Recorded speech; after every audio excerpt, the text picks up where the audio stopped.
Hello everyone and welcome back to wings with Udaan. Constable के syllabus में एक line है इंडियन फॉरेन ट्रेड, जो बहुत सारे लोगों के लिए गले की हड्डी बन गया है, क्योंकि इंडियन फॉरेन ट्रेड में पढ़ने को बहुत कुछ है। कितना पढ़ें क्या नहीं छोड़े। आज इस लेक्चर में, इस 30 मिनट तक के लेक्चर में सारा इंडियन फॉरेन ट्रेड खत्म हो जाएगा। इसी लेक्चर को रिवाइज करना, इंशाल्लाह सारे के सारे सवाल आपके जरूर सॉल्व होंगे। मैंने सारे इंपॉर्टेंट टॉपिक्स कर लिए हैं, जो इसमें पीपीटी फॉर्मेट में भी बनाया, पीडीएफ फॉर्मेट में भी मिल जाएगा आपको। और साथ ही साथ जितने भी आंकड़े हैं, जो इंडियन फॉरेन ट्रेड के लेटेस्ट आंकड़े हैं, जो लेटेस्ट बिल्कुल सितंबर तक के आंकड़े, अक्टूबर के आंकड़े, वो मैंने इसमें ऐड कर दिए हैं। अब आपको कहीं और से इसको पढ़ने की जरूरत नहीं है। हाँ, प्रैक्टिस एमसीक्यू जरूर कर सकते हो। तो शुरुआत करते हैं आज का टॉपिक, इंडियन फॉरेन ट्रेड। सबसे पहले मैं आपको बताता हूं दोस्तों कि फॉरेन ट्रेड दरअसल एक ब्रॉडर टॉपिक का हिस्सा है, जिसको हम बैलेंस ऑफ पेमेंट कहते हैं। तो सबसे पहले हम समझते हैं कि जो आपका फॉरेन ट्रेड है वो किसका टॉपिक है। इंडियन फॉरेन ट्रेड यानी भारत का बाकी कंट्री के साथ कारोबार, बिजनेस, खरीद फरोख्त, ये इसका मतलब है। और इंडियन फॉरेन ट्रेड बात करता है हमारे और दूसरे कंट्री के बीच में जो गुड्स एंड सर्विसेज का खरीदना या बेचना हुआ, चाहे हमने किसी और कंट्री से चीजें खरीदी, गुड्स या सर्विस, चाहे किसी और कंट्री को चीजें बेची, उसके आंकड़े, उसके रिलेटेड टर्मिनोलॉजीज, यही आज हमने पढ़ने वाले हैं। बिल्कुल आसान तरीके से समझाएंगे। तो इंडियन फॉरेन ट्रेड दरअसल एक ब्रॉडर टॉपिक का हिस्सा है, जिसको हम कहते हैं balance of payment. Foreign trade या फिर इंटरनेशनल ट्रेड, ये सिर्फ दो कंट्री के बीच में इंडिया का डिफरेंट कंट्रीज के साथ किस चीज में कारोबार है, हम उस कंट्री को क्या बेचते हैं, वो कंट्री से हम खरीदते क्या हैं। फॉर एग्जांपल अमेरिका को हमने क्या बेचा, क्या खरीदा, कितने रुपए की आइटम्स बेची, कितने रुपए की आइटम्स खरीदी, ये आ गया आपका ट्रेड, गुड्स एंड सर्विसेज का आपस में खरीदना बेचना। एक होता है ओवरऑल, ध्यान रखा जाए कि इंडिया से बाहर कितनी पेमेंट जा रही है, इंडिया के अंदर कितनी पेमेंट आ रही है, वो सारा जो रिकॉर्ड है उसको हम कहते हैं बैलेंस ऑफ पेमेंट। तो बैलेंस ऑफ पेमेंट दरअसल क्या है? बैलेंस ऑफ पेमेंट एक रजिस्टर है, मान लो एक कॉपी है, एक रजिस्टर है, जो सारे ट्रांजैक्शन का रिकॉर्ड रख रहा है, जो इंडिया और किसी और कंट्री के बीच में हो रही है। क्या बोला मैंने? बैलेंस ऑफ पेमेंट एक रजिस्टर है, जो इंडिया और किसी और कंट्री में जो ट्रांजैक्शंस हो रही है, मॉनेटरी ट्रांजैक्शंस, यहां से हम पैसा बाहर भेज रहे हैं या तो फिर बाहर से पैसा कंट्री में आ रहा है, उसका रिकॉर्ड रखती है। अब पैसा आना और जाना, यानी पैसा इंडिया में आए, ये ऐसे भी हो सकता है कि हमने कोई प्रोडक्ट एक्सपोर्ट किया तो पैसा आ गया हमारे पास। ये ऐसे भी हो सकता है कि हमारे कंट्री के लोग जो बाहर रह के नौकरियां कर रहे हैं, अपने घर वालों को पैसे भेज रहे हैं। ये ऐसे भी हो सकता है कि फॉरेन कंट्री का कोई कंपनी इंडिया में इन्वेस्ट करना चाह रही है। तो बहुत बहुत अलग अलग तरीके हैं इन्वेस्ट करने के, पैसा लाने के। हमें तो सिर्फ इंटरनेशनल ट्रेड पढ़ना है कि गुड्स एंड सर्विसेज कितना बेचा, कितना खरीदा। लेकिन अगर आप ब्रॉडर की बात करो तो बैलेंस ऑफ पेमेंट में दो अकाउंट होते हैं। एक तो हो गया करंट अकाउंट। करंट अकाउंट में हम देखते हैं गुड्स और सर्विसेज की सेल, गुड्स और सर्विसेज की। और दूसरा होता है कैपिटल अकाउंट। कैपिटल अकाउंट में क्या है?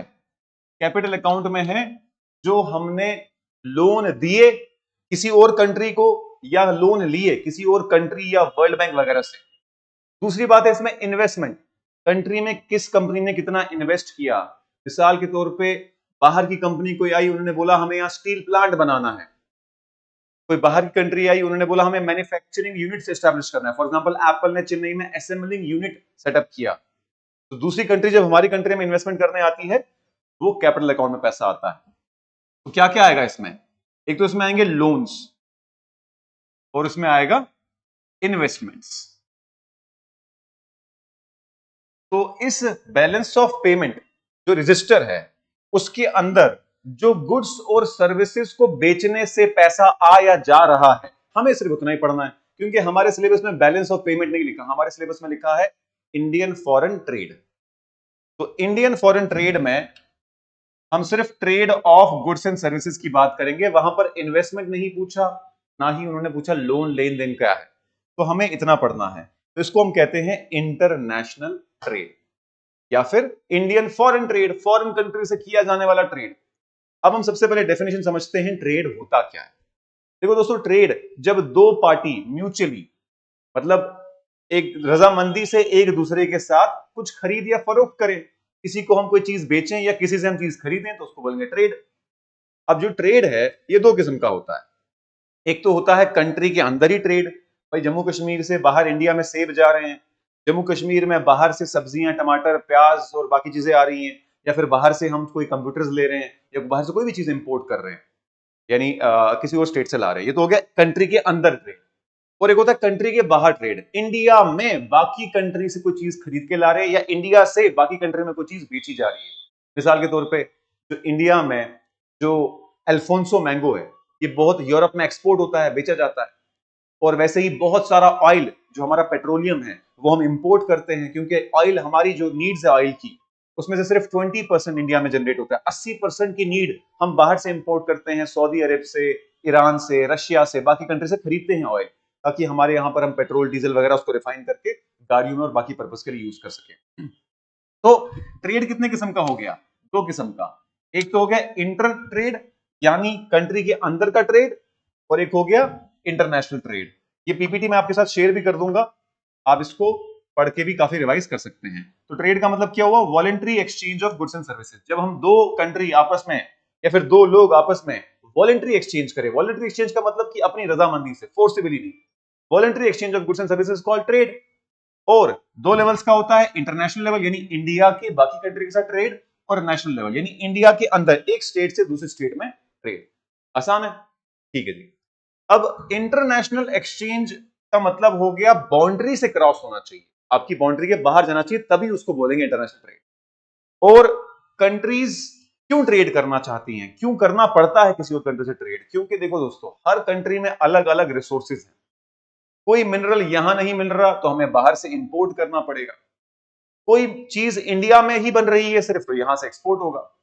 फॉर एग्जाम्पल सैफरॉन है, तो सैफरॉन वर्ल्ड में कहां कहां बनता है?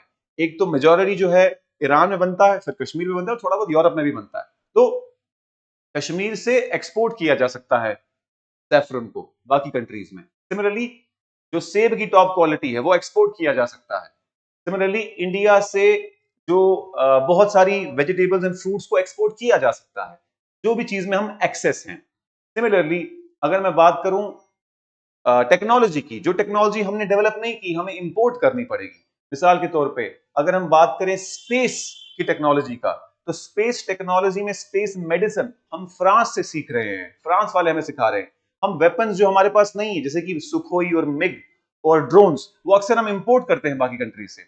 बहुत सारा जो ट्रेड हम वेपन्स में रशिया के साथ करते हैं, बहुत सारा ट्रेड हम वेपन्स में अमेरिका के साथ करते हैं, तो लाते हैं, हम खरीदते हैं, क्योंकि हमारे अपने पास नहीं है। इसी तरीके से जेट्स, जो फाइटर जेट्स होते हैं, अभी हमने राफेल डसॉल्ट करके एक फाइटर जेट है जो हमने फ्रांस से खरीदा है, तो हमने इंपोर्ट किया क्योंकि हमारे यहाँ पे खुद के पास नहीं है। तो ट्रेड करने की जरूरत क्या है कि जब हमारी अपनी कंट्री में कोई चीज नहीं बन रही, या फिर अगर हम अपनी कंट्री में बनाए तो बहुत महंगा बनेगा, दूसरी कंट्री वाले सस्ता बना रहे तो हम इंपोर्ट कर देते हैं। बात समझ में आई? तो इसीलिए ट्रेड करना पड़ता है। तो अगर हम आगे बात करें, एक टर्म है जो आपको पता होनी चाहिए, that is volume of trade. Trade है, इंडियन फॉरेन ट्रेड पढ़ने से पहले, आंकड़े पढ़ने से पहले यू शुड नो कि ट्रेड के रिलेटेड क्या क्या टर्म्स हैं जो हमसे पूछी जा सकती है। तो ट्रेड समझ में आ गया, it is the voluntary exchange of goods and services. International भी हो सकता है, नेशनल भी हो सकता है। वॉल्यूम ऑफ ट्रेड क्या होता है? वॉल्यूम तो दोस्तों, वॉल्यूम से मतलब तो उसकी क्वांटिटी से है ना, वॉल्यूम का मतलब तो यही है। तो गुड्स कितने क्वांटिटी में, कितने टन्स में, कितने केजीज में हम एक्सपोर्ट या इंपोर्ट कर रहे हैं, वो तो हो गया वॉल्यूम ऑफ ट्रेड। गुड्स तो हम कर सकते हैं, मेजर कर सकते हैं गुड्स को, चाहे वो किलोग्राम में हो, लीटर में हो, एरिया में हो, लेकिन सर्विसेज को तो नहीं कर सकते। तो वॉल्यूम ऑफ गुड्स से मुराद तो ऐसी ही होनी चाहिए, मतलब तो यही होना चाहिए कि क्वांटिटी को क्या एक्सपोर्ट इंपोर्ट कर रहे हैं।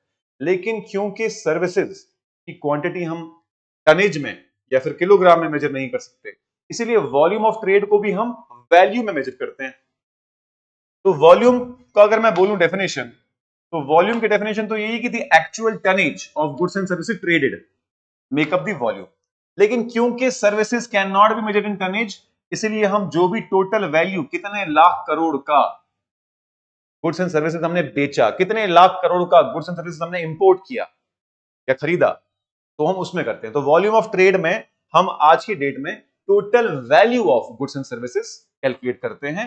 ये जो मैं नोट्स आपको बता रहा हूं, ये सरकारी जो डॉक्यूमेंट्स है, एनसीईआरटी है, इग्नो है, वहां से मैंने उठाए हुए हैं, तो फैक्चुअल करेक्ट है, यही हमको मानना है। एनसीईआरटी हमारे एग्जाम के लिए इंपॉर्टेंट होती है, तो इसलिए आपको पढ़ने की जरूरत थी, मैंने आपके बिहाफ पे पढ़ दी। तो total value of goods and service जो होगी, जितने रुपए का, जितने लाख करोड़ का, जितने बिलियंस या मिलियंस डॉलर की आप एक्सपोर्ट कर रहे हैं, यानी चीजें बेच रहे हैं या फिर इंपोर्ट कर रहे हैं, उसी को हम कहेंगे वॉल्यूम ऑफ ट्रेड।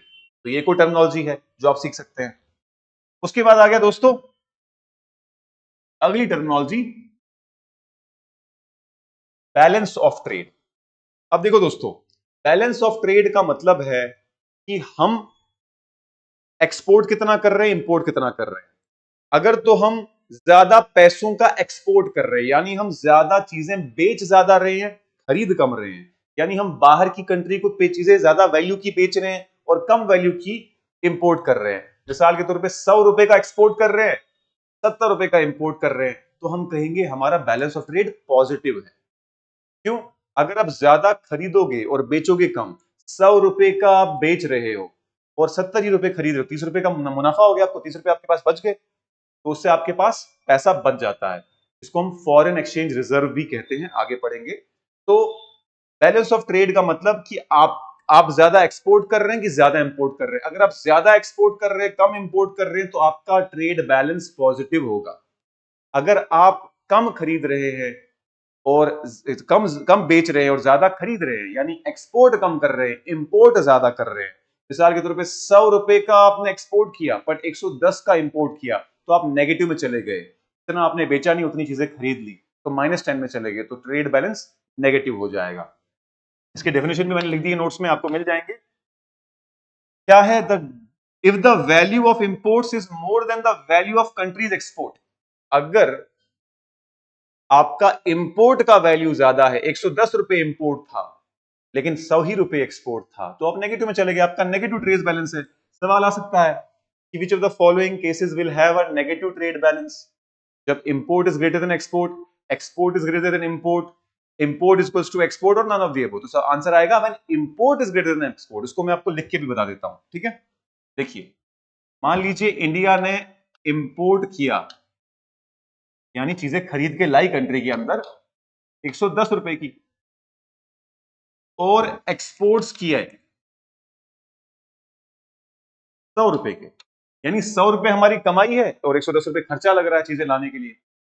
तो अगर तो एक्सपोर्ट लेस देन इंपोर्ट्स हैं, तो ट्रेड बैलेंस नेगेटिव हो जाएगा, यानी हमारी जेब से पैसा गया, जितना हमने कमाया नहीं उससे ज्यादा तो बेच दिया, सॉरी, जितना हमने कमाया नहीं उससे ज्यादा तो खरीद लिया। उस सेंस में क्या हो गया, आपके पास नेगेटिव बैलेंस हो गया। लेकिन अगर आप एक्सपोर्ट्स कर रहे हो 200 के और इंपोर्ट हो रहा है 110 का, इसका मतलब आपके पास 90 रुपए बच गए, यानी आप पॉजिटिव में रहे। इसका मतलब क्या हो गया कि ट्रेड बैलेंस पॉजिटिव है। अगर एक्सपोर्ट ग्रेटर देन है इंपोर्ट, वैल्यू की बात कर रहा हूं, क्वांटिटी की नहीं, वैल्यू की। If value of export is greater then value of import, तो हो जाएगा पॉजिटिव ट्रेड बैलेंस।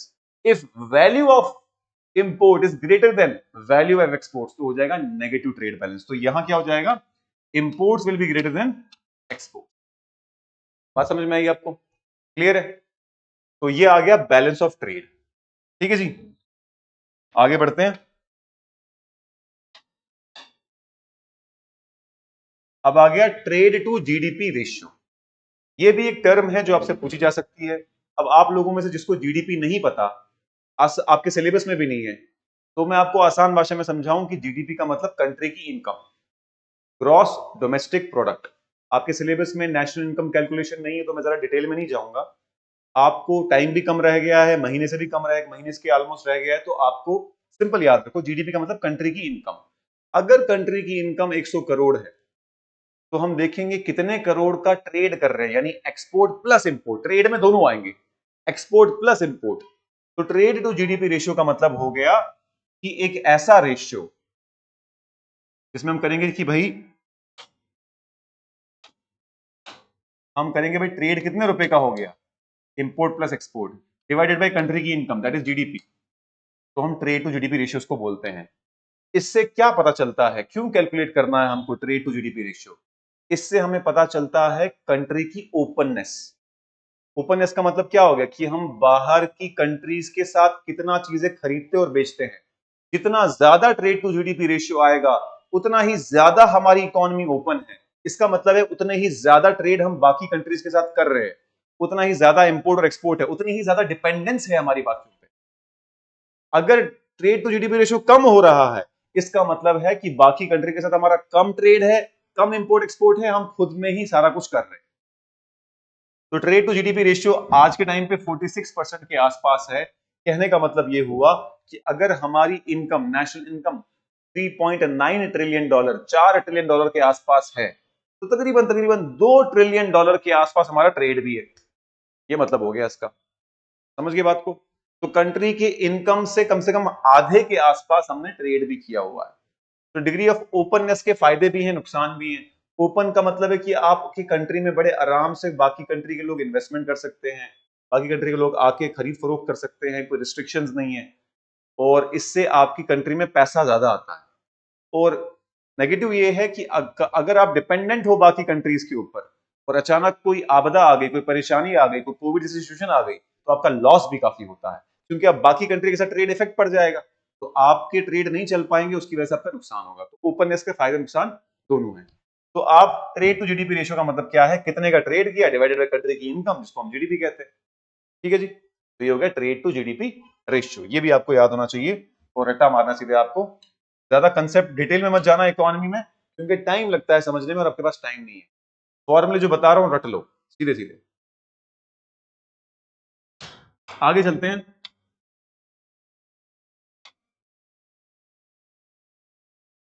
कहां गई मेरी पीपीटी?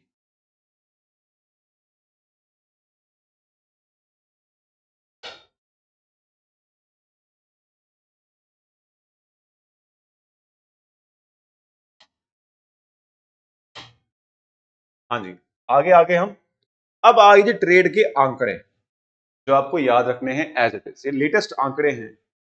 और मैं आपको बताऊं दोस्तों, इकोनॉमी में जो साल होता है, साल वो शुरू होता है हर साल के अप्रैल 1 तारीख को और खत्म होता है अगले साल के 31 मार्च को।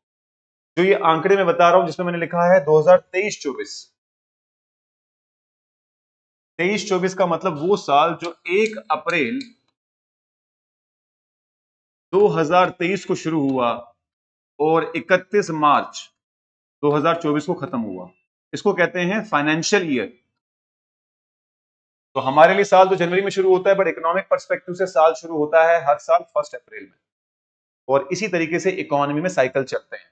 तो आंकड़े भी हम इसी सालों के देखेंगे। ये साल के आंकड़े भी हैं 23-24 के, और 1 अप्रैल 2024 से लेकर 30 सितंबर 2024 तक का आंकड़ा भी मेरे पास है, जो बिल्कुल अभी पिछले महीने जो तक का आंकड़ा है वो भी दिखाऊंगा आपको मैं। सबसे पहली बात दोस्तों, बात करें अगर टोटल एक्सपोर्ट्स की, टोटल एक्सपोर्ट्स यानी जितनी भी गुड्स एंड सर्विसेज हमने बेची है, अगर टोटल की बात करूं गुड्स एंड सर्विसेज की, तो $777 बिलियन की चीजें हमने बेची हैं। पर अगर खरीदने की बात करें तो खरीदी है हमने $854 बिलियन की, यानी तकरीबन तकरीबन 80-85 बिलियन ज्यादा खरीदा है और कम बेचा है। इसका मतलब है हमारा बैलेंस ऑफ ट्रेड क्या है, नेगेटिव।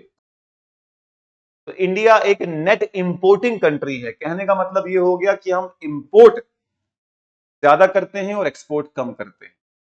बात समझ में आई? ठीक है, तो ये आ गया टोटल। अगर आपसे पूछेगा कोई, हाँ भाई 2023-24 के साल में टोटल इंपोर्ट्स कितने थे, तो इंपोर्ट्स होंगे $854 बिलियन। ये इंपोर्ट्स आ गया और ये एक्सपोर्ट आ गया। और अगर आप पूछेगा कोई कि 2023-24 में टोटल एक्सपोर्ट्स कितने के, तो आसान याद रखना 777, 777, $777 बिलियन के एक्सपोर्ट्स थे, $854 बिलियन के इंपोर्ट्स थे। आंकड़े डायरेक्ट याद कर लो, इंडियन फॉरेन ट्रेड ही टॉपिक में है तो ये तो सवाल इंपॉर्टेंट बन जाता है। अब अगर पूछेगा सिर्फ गुड्स के बताओ कि गुड्स कितने एक्सपोर्ट किए कितने इंपोर्ट किए, तो अगर 2023-24 के साल की बात करें तो गुड्स जो है 437 बिलियन डॉलर हमने एक्सपोर्ट किए, कमाई हुई है, लोगों को बेचा और इतना हमने कमाया। और अगर इंपोर्ट की बात करें 677 बिलियन डॉलर इंपोर्ट किए, यानी गुड्स में भी इंपोर्ट ज्यादा किया, एक्सपोर्ट कम किया, खरीदा ज्यादा बेचा कम, तो यहां नेगेटिव ट्रेड बैलेंस हो गया। हाँ, सर्विस की बात करो अगर, तो सर्विस को हम एक्सपोर्ट ज्यादा करते हैं, इंपोर्ट कम करते हैं। क्या सर्विस में क्या आता है? सॉफ्टवेयर सर्विस आता है, इंफॉर्मेशन टेक्नोलॉजी सर्विस आता है, बीपीओ सर्विस आता है, तो कस्टमर केयर सर्विसेज आते हैं। तो सारा का सारा इंडिया एक्सपोर्ट करता है, इतनी सर्विसेज हम खरीदते नहीं जितनी हम बेचते हैं। तो आप देखो 340 बिलियन डॉलर की सर्विसेज हमने एक्सपोर्ट की हैं, बेची हैं, और सिर्फ 177 बिलियन डॉलर की सर्विसेज इंपोर्ट की हैं, यानी तकरीबन तकरीबन 2 गुना ज्यादा हमने बेचा है और कम हमने खरीदा है। तो ये आंकड़े डायरेक्टली आपके नोट्स में आपको मिल जाएंगे, आप यहां से देख सकते हैं। और अगर मैं बात करूं कि export as a percentage of GDP, यानी अगर हमारा एक्सपोर्ट 777 बिलियन डॉलर का है 2023-24 में, तो ये कितना परसेंटेज हुआ जीडीपी का? तो वो होता है 21.5% ऑफ जीडीपी। और अगर मैं सिर्फ इंपोर्ट की बात करूं कि इंपोर्ट कितने परसेंट है हमारे नेशनल इनकम का, तो आप कहेंगे 23.6% ऑफ जीडीपी। जीडीपी मैंने क्या बताया आपको? नेशनल इनकम, देश की इनकम जीडीपी कहलाती है। उस कंसेप्ट में नहीं जाएंगे, अगर आपको फिर भी शौक है पढ़ने का, मेरे वीडियोस आपको मिल जाएंगे हमारे ही यूट्यूब चैनल पे, वहां से आप देख सकते हैं। ठीक है, अब आप बोलोगे सर अभी तो आपने बताया ट्रेड टू जीडीपी रेशियो 46% है, तो ये कैसे 21% और 30% हो रहा है? क्योंकि ये अलग अलग बता रहा हूं, एक्सपोर्ट्स का अलग, इंपोर्ट का अलग। मैंने देख वीडियो में बताया, मैंने अभी कुछ देर पहले बताया आपको कि ट्रेड का मतलब दोनों को जोड़ दो, इंपोर्ट भी एक्सपोर्ट भी, तो मिलके वो 46% के आसपास आ जाता है। तो ये आंकड़े आपको एज इट इज याद रखने हैं। ठीक है जी, आगे चलते हैं अब।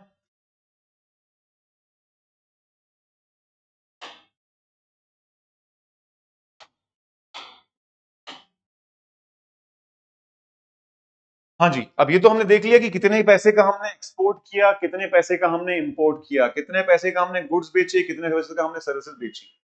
अब ये देखते हैं कि इन कितने पैसे का तो किया, एक्सपोर्ट्स की बात करें तो 777 बिलियन डॉलर्स का।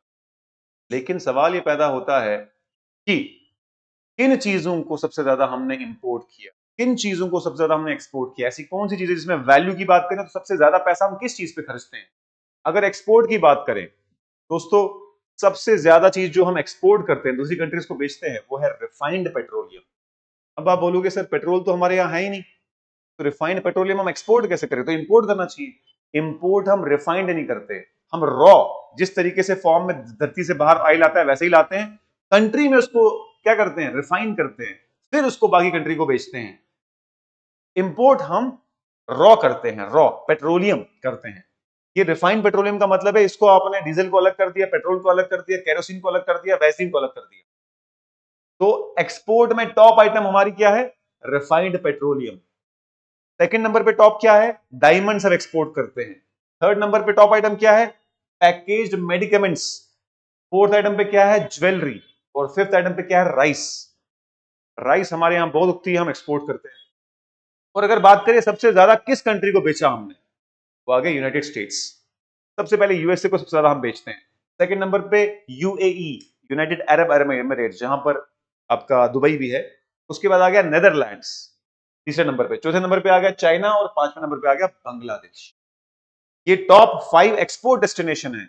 ये टॉप 5 कंट्रीज जहां सबसे ज्यादा पैसे का हम एक्सपोर्ट करते हैं, सबसे ज्यादा चीजें को बेचते हैं। और ये टॉप 5 आइटम्स हैं, क्या क्या? Refined petroleum, diamonds, package medicaments, jewellery और राइस। ये टॉप 5 एक्सपोर्ट आइटम्स हैं। अब हम करते हैं बात टॉप 5 इंपोर्ट आइटम्स की। हाँ जी, अब देखो सबसे टॉप पे क्या हम इंपोर्ट करते हैं? क्रूड पेट्रोलियम, यानी रॉ पेट्रोलियम। यहां हमने क्या पढ़ा था एक्सपोर्ट्स में? Refined petroleum. रॉ क्रूड को लाते हैं, रॉ फॉर्म में लाते हैं, रिफाइन करते हैं, फिर दोबारा दूसरी कंट्रीज को बेचते हैं। तो क्रूड पेट्रोलियम हमने 170 बिलियन डॉलर का इंपोर्ट किया, सबसे बड़ा इंपोर्ट आइटम हमारा क्रूड ऑयल ही है। फिर कोल हमने इंपोर्ट किया, फिर गोल्ड, चौथे नंबर पे पेट्रोलियम गैस और पांचवें नंबर पे डायमंड्स। डायमंड इंपोर्ट भी है एक्सपोर्ट भी है, पेट्रोलियम इंपोर्ट भी है एक्सपोर्ट भी है। डायमंड को हम रॉ फॉर्म में इंपोर्ट करते हैं, कटिंग करते हैं। गुजरात में बहुत सारे डायमंड मर्चेंट है जो बहुत फेमस हैं ज्वेलरी को सजाने के लिए, तो वो लोग इसको कटिंग वटिंग करके दोबारा बेचते हैं। तो इंपोर्ट भी है एक्सपोर्ट भी है। और अगर बात करें टॉप इंपोर्ट कहां से करते हैं, सबसे ज्यादा इंपोर्ट हम चाइना से करते हैं, तकरीबन तकरीबन $110 बिलियन का। उससे कम यूएई से करते हैं, उससे कम यूएस से, फिर सऊदी अरेबिया और फिर रशिया से। तो ये आ गई टॉप इंपोर्ट आइटम और टॉप इंपोर्ट डेस्टिनेशन। सबसे ज्यादा चीज हम किस चीज को इंपोर्ट करते हैं और सबसे ज्यादा कहां से करते हैं, तो ये आ गया वो आपका। ठीक है जी। अब अगर मैं बात करूं आंकड़ों की, तो 2023-24 में अगर आपको एग्रीकल्चर के बारे में पूछ लें, सिर्फ एग्रीकल्चर के बारे में, क्योंकि एग्रीकल्चर डेवलपमेंट भी आपके सिलेबस में है, तो मैंने ये आंकड़े यहां पर डाल दिए कि अगर एग्रीकल्चर एक्सपोर्ट्स की बात करें तो 2023-24 के साल में हमने $48 बिलियन के एक्सपोर्ट्स किए हैं और $32 बिलियन के इंपोर्ट्स किए हैं। कहने का मतलब ये है एग्रीकल्चर आइटम्स को ज्यादा हम बेचते हैं और कम खरीदते हैं। $48 बिलियन की चीजें हमने बेची और $32 बिलियन की चीजें इंपोर्ट की। बात समझ में आई? तो ये भी आंकड़े एज इट इज आप याद कर लीजिए। आंकड़े ज्यादा हैं इंडियन फॉरेन ट्रेड में, आंकड़े ही आपको याद रखने हैं। कंसेप्ट तो मैं समझा चुका, बैलेंस ऑफ ट्रेड और बाकी चीजें।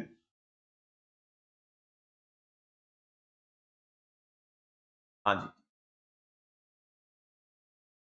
अब आ गया, अगर हम बात करें टोटल टोटल वर्ल्ड में जितना भी ट्रेड हो रहा है उसमें इंडिया कितने परसेंट का ट्रेड कर रहा है।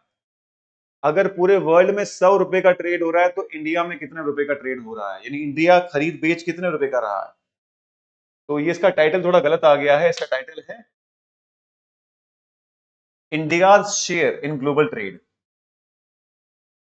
India's share in global trade. पूरे वर्ल्ड में जितना भी ट्रेड हो रहा है इंडिया के कितने परसेंट शेयर है उसमें।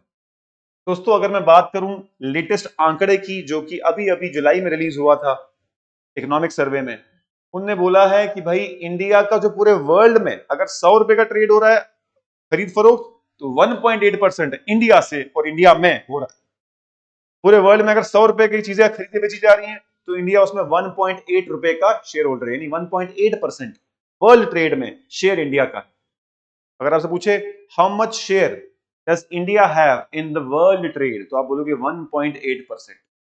ठीक है, यही जो शेयर है ये 1.7 हुआ करता था पिछले 4-5 सालों में, अभी बढ़कर 1.8% हो गया है। और अगर बात करें सर्विसेज की, सिर्फ सर्विसेज की, ये जो ट्रेड है 1.8%, इसमें तो गुड्स एंड सर्विसेज दोनों इंक्लूडेड है, लेकिन सिर्फ सर्विस की बात करें तो पूरे वर्ल्ड में सर्विस एक्सपोर्ट में 4.4% इंडिया का शेयर है। क्या समझे आप? पहली बात, पूरे वर्ल्ड में गुड्स एंड सर्विसेज का जितना भी ट्रेड हो रहा है उसमें इंडिया का कितना शेयर है, इंडिया से इंडिया में कितनी चीजों का खरीद फरोख्त की जा रही है बाहर मुल्क के साथ, तो आप बोलेंगे 1.8%। और अगर पूछा जाए कि सिर्फ सर्विस का बताओ, सर्विस में पूरे वर्ल्ड में जितनी भी सर्विसेज खरीदी या बेची जा रही हैं इंडिया का कितना शेयर है उसमें, आप बोलोगे 4.4%। बात समझ में आई? ठीक है जी। और अगर बात करें रेमिटेंसेस की, रेमिटेंसेस में मोस्टली वो पेमेंट्स होती हैं जो बाहर की कंट्री में हमारे लोग गए होते हैं अपनी फैमिली को पैसा भेजते हैं, मोस्टली उसमें वो रेमिटेंसेस होती हैं। तो इंडिया टॉप रेमिटेंस डेस्टिनेशन है पूरे वर्ल्ड में, सबसे ज्यादा रेमिटेंस का पैसा, यानी वो लोग जो अपने घरों में, इंडिया के लोग बाहर जाके घरों में पैसा भेज रहे हैं, वो सबसे ज्यादा इंडिया में रिसीव हो रहा है $120 बिलियन। ठीक है जी।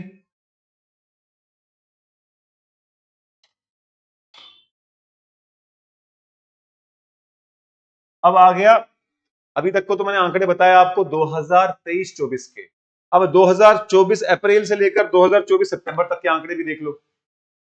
अगर बात करें अप्रैल से लेकर सितंबर 2024 की, तो हमारे जो इंपोर्ट्स थे इस टाइम पीरियड में वो थे $448 बिलियन में, और जो एक्सपोर्ट थे वो था $393 बिलियन में। तो ये आंकड़े भी आपको पूछ सकते हैं करंट अफेयर के, हालांकि मेरे हिसाब से सवाल तो सिर्फ 2023-24 के आंकड़ों पर आएगा, बट ये भी आंकड़ा मैंने डाल दिया। ये पीडीएफ और ये आधे घंटे का लेक्चर आप जब भी एग्जाम से पहले रिवाइज करोगे आपका काम हो जाएगा आराम से, रिवाइज पूरा इंशाल्लाह सारा कवर हो जाएगा। फिर जी नेक्स्ट पे आते हैं।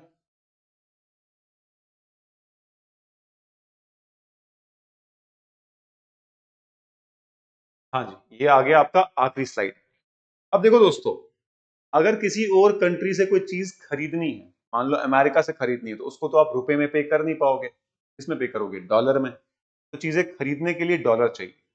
या फिर मान लो चाइना से ट्रेड करना, चाइना को चाइना में करेंसी में देना है, जापान से करना तो जापान को येन में देना है। इसी तरीके से रियाल वगैरह जिससे भी आप कर रहे हो ट्रेड, उसको उन्हीं करेंसी में पे करना पड़ता है, या फिर डॉलर में पे करना पड़ता है।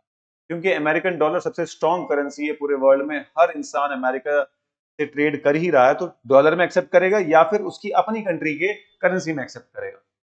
तो जब हम एक्सपोर्ट करते हैं आइटम, तो हमें पेमेंट डॉलर में या बाकी करेंसीज में होती है। तो एक्सपोर्ट करने से हमारे पास दूसरे मुल्कों की करेंसी जमा हो जाती है, तो हम कहते हैं उसको फॉरेन करेंसी एसेट्स।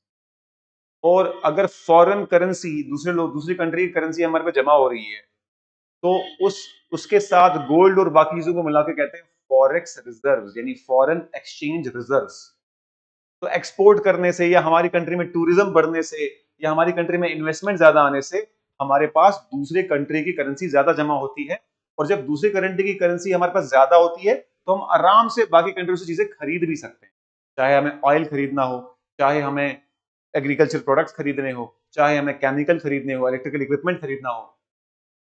लेकिन अगर हमारे पास दूसरी कंट्री के साथ ज्यादा ट्रेड नहीं, ज्यादा कंट्री को बेच नहीं पा रहे, तो हमारे पास फॉरेन एक्सचेंज रिजर्व नहीं आएगा, हमारे पास दूसरी कंट्री की करेंसी नहीं आएगी, तो हम किसी चीज से चीजें खरीद भी नहीं पाएंगे। तो फॉरेन एक्सचेंज रिजर्व ये इंटरनेशनल ट्रेड का पार्ट है, ये आपको पता होना चाहिए।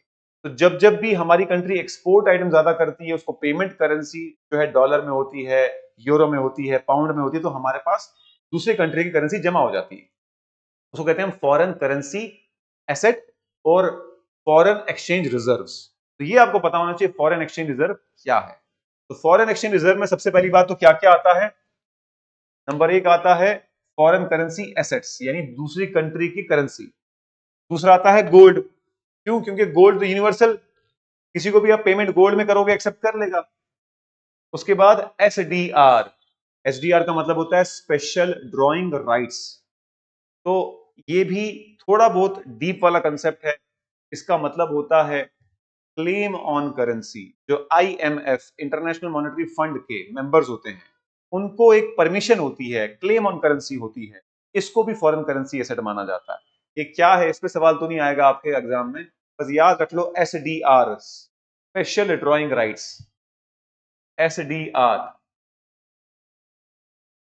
स्पेशल ड्रॉइंग राइट्स नाम की कोई चीज होती है जो करेंसी का काम करती है वर्ल्ड लेवल पे।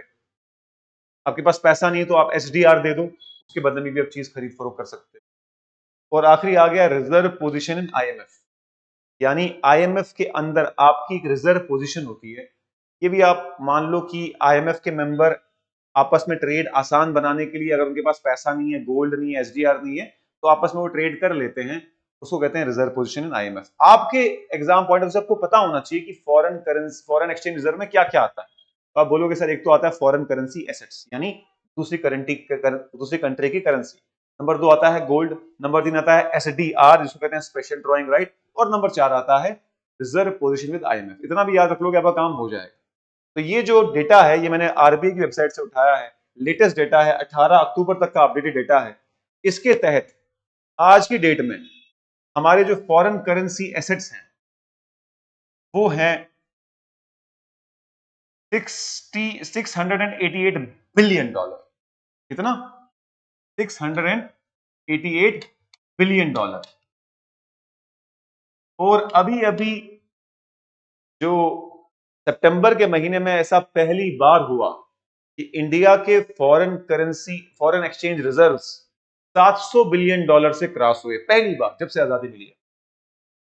तो आपसे सवाल पूछा सकता है, recently the foreign exchange reserves of India cross the highest level mark of 500 billion dollar, 600 billion dollar, 650 billion dollar, 700 billion dollar. तो आप बोलोगे 700 बिलियन डॉलर पहली बार हुआ है कि 700 बिलियन डॉलर हमने टच किया।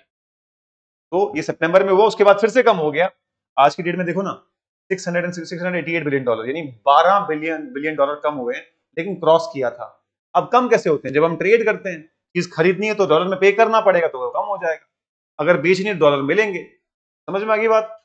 तो आज की डेट में हमारे $688 बिलियन के क्या है, foreign currency, foreign exchange reserve, जिसमें से $598 बिलियन के फॉरेन करेंसी एसेट्स हैं, $667 बिलियन के हमारे पास गोल्ड है, $18 बिलियन का हमारे पास एसडीआर है, और $4 बिलियन का हमारे पास रिजर्व पोजीशन विद आईएमएफ है। ये डेटा इस नोट्स में है, तो देख लेना, सारा याद ना रहे, बस इतना याद रहे कि $688 बिलियन एज ऑन अक्टूबर 18। हाँ, हर वीक में नया डेटा अपडेट करती है आरबीआई, वहां से भी डाउनलोड कर सकते हैं, लेकिन मुझे नहीं लगता इतना जल्दी इतना ज्यादा वो पूछेंगे। बस इतना याद होना चाहिए कि आज की डेट में $688 बिलियन के हमारे फॉरेन एक्सचेंज रिजर्व हैं, जो हमें इंटरनेशनल ट्रेड में काम आते हैं। अब इसके साथ दोस्तों एक आखिरी कंसेप्ट एसोसिएट हो गया, लास्ट कंसेप्ट रह गया इस टॉपिक में, इसको हम कहते हैं इंपोर्ट कवर, जो इस टॉपिक से निकलता है। इंपोर्ट कवर का मतलब हुआ कि आज हमारे पास जितने फॉरेन एक्सचेंज रिजर्व हैं, उससे अगर हम ट्रेड करना चाहें तो कितने महीने का कर सकते हैं। यानी अगर आज की डेट में हम सारा पैसा खर्चना चाहें, $688 बिलियन सारा खर्चें, तो कितने महीने तक हम वर्ल्ड से चीजें खरीद पाएंगे, जितने महीने तक कर पाएंगे उसको कहते हैं इंपोर्ट कवर। ठीक है, तो मैं डेफिनेशन लिखवा देता हूं।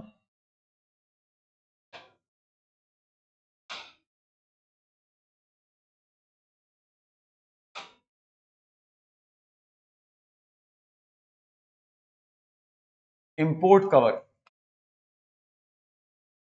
डेफिनेशन में लिखिए, it is the month, it is the number of months, it is the number of months of imports that can be sponsored by forex reserves, that can be sponsored by foreign exchange reserve।